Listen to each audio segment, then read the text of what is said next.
श्रीमद् भगवत गीता के तीसरे अध्याय का महात्म्य। श्री भगवान कहते हैं, प्रिय जन, स्थान में एक जड़ नामक ब्राह्मण था जो कौशिक वंश में उत्पन्न हुआ था। उसने अपना जातीय धर्म छोड़कर बने की व्रति में मन लगाया। उसे पराई स्त्रियों के साथ व्यभिचार करने का व्यसन पड़ गया था। वह सदा जुआ खेलता, शराब पीता और शिकार खेलकर जीवों की हिंसा किया करता था। इसी प्रकार उसका समय बीतता था। धन नष्ट हो जाने पर वह व्यापार के लिए बहुत दूर उत्तर दिशा में चला गया। वहाँ से धन कमा कर घर की ओर लौटा।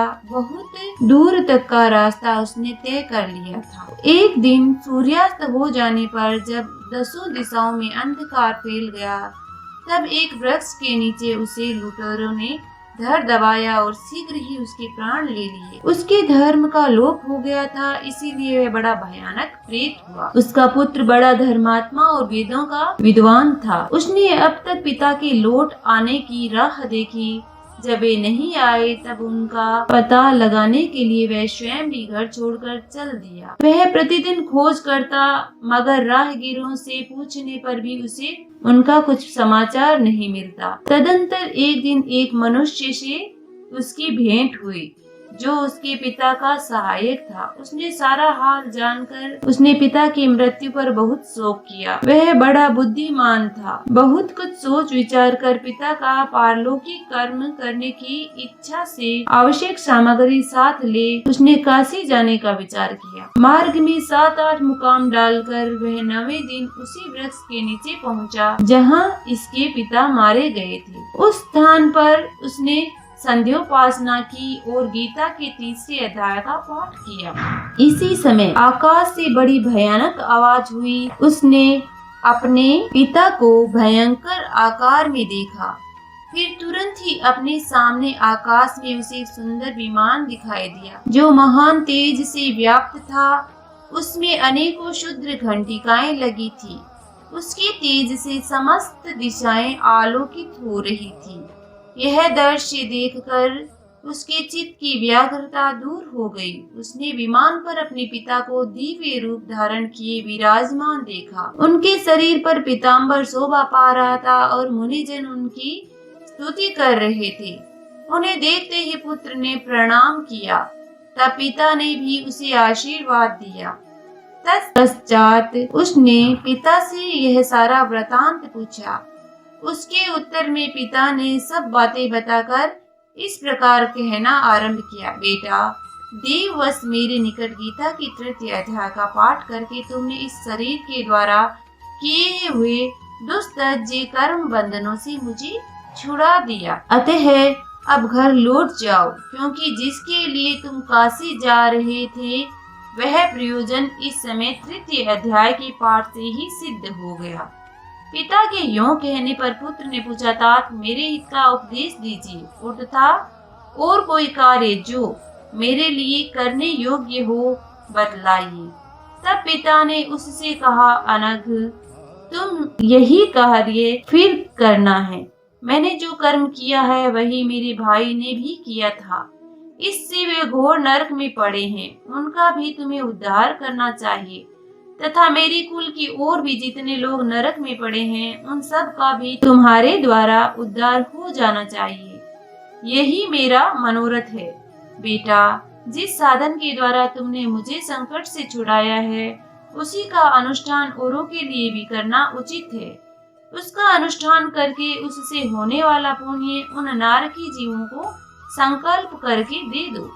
इससे वे समस्त पूर्वज मेरी ही तरह यातना से युक्त हुए संकल्प काल में ही श्री विष्णु के परम पद को प्राप्त हो जाएंगे।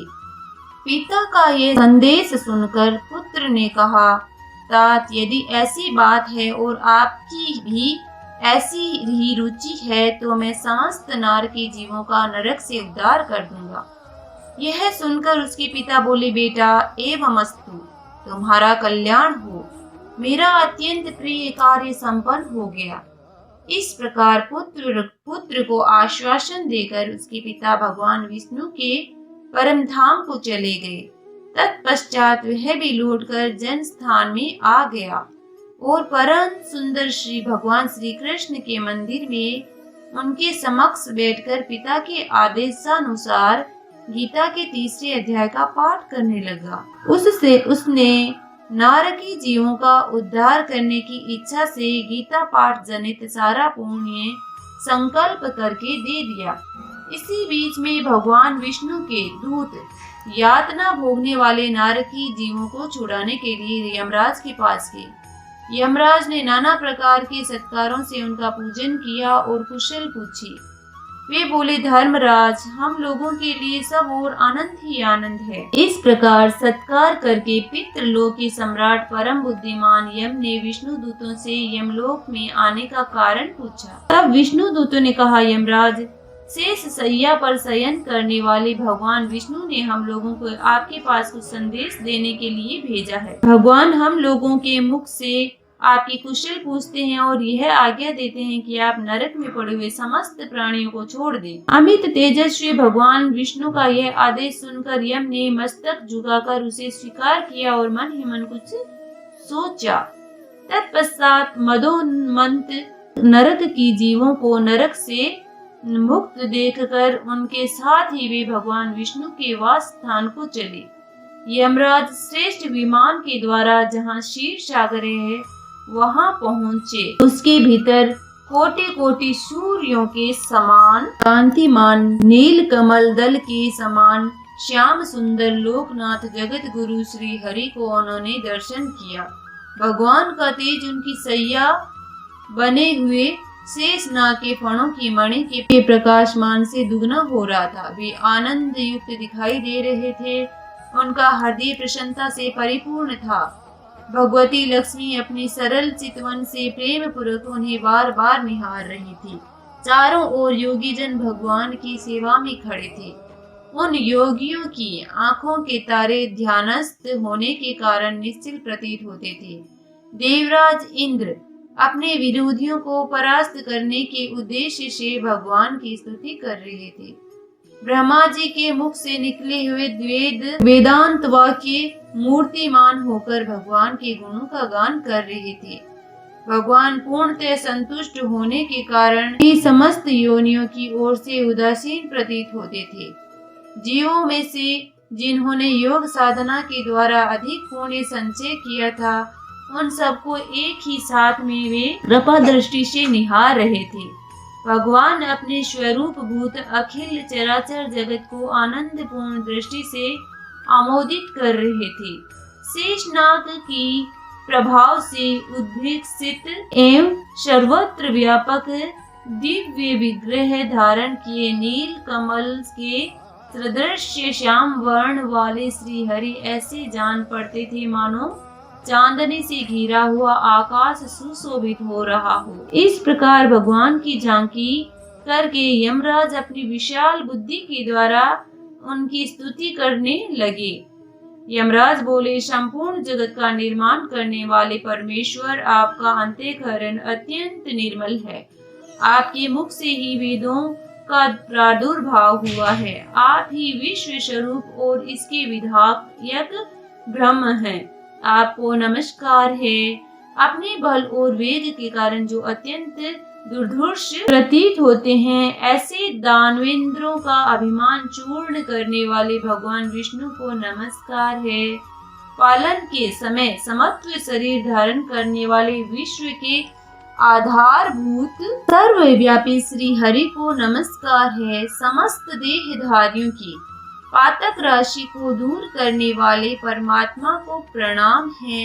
जिसके ललाटवर्ती नेत्र के तनिक सा खुलने पर भी आग की लपटें निकलने लगती है, उन रुद्र रूपी धारी आप परमेश्वर को नमस्कार है। आप संपूर्ण विश्व के गुरु, आत्मा और महेश्वर है। अतः समस्त वैष्णव जनों को संकट से मुक्त करके उन पर अनुग्रह करते हैं। आप माया विस्तार को प्राप्त हुए अखिल विश्व में व्याप्त होकर भी कभी माया अथवा उससे उत्पन्न होने वाले गुणों से मोहित नहीं होते। माया तथा माया जनित गुणों के बीच स्थित होने पर भी आप पर उनमें से किसी का प्रभाव नहीं पड़ता। आपकी महिमा का अंत नहीं है, क्योंकि आप असीम हैं। फिर आप वाणी के विषय कैसे हो सकते हैं? अतः मेरा मौन रहना ही उचित है। इस प्रकार स्तुति करने पर यमराज ने हाथ जोड़कर कहा, जगत गुरे, आपके आदेश से इन जीवों को गुण रहित होने पर भी मैंने छोड़ दिया है। अब मेरे योग्य और जो कार्य हो उसे बताइए। उनके यूं कहने पर भगवान मधुसूदन मेघ के समान गंभीर वाणी द्वारा मानो अमृत रस से सींचते हुए बोले, धर्मराज, तुम सबके प्रति समान भाव रखते हुए लोगों का पापों से उद्धार कर रहे हो। तुम देहधारियों का भार रखकर मैं निश्चित हूँ। तुम अपना काम करो और अपने लोक को लौट जाओ। यूं कहकर भगवान अंतर्ध्यान हो गए। यमराज भी अपनी पुरी को लौट आए। तब वह ब्राह्मण अपनी जाति की और समस्त नरकी जीवों का नरक से उद्धार करके स्वयं भी श्रेष्ठ विमान द्वारा श्री विष्णु धाम को चला गया।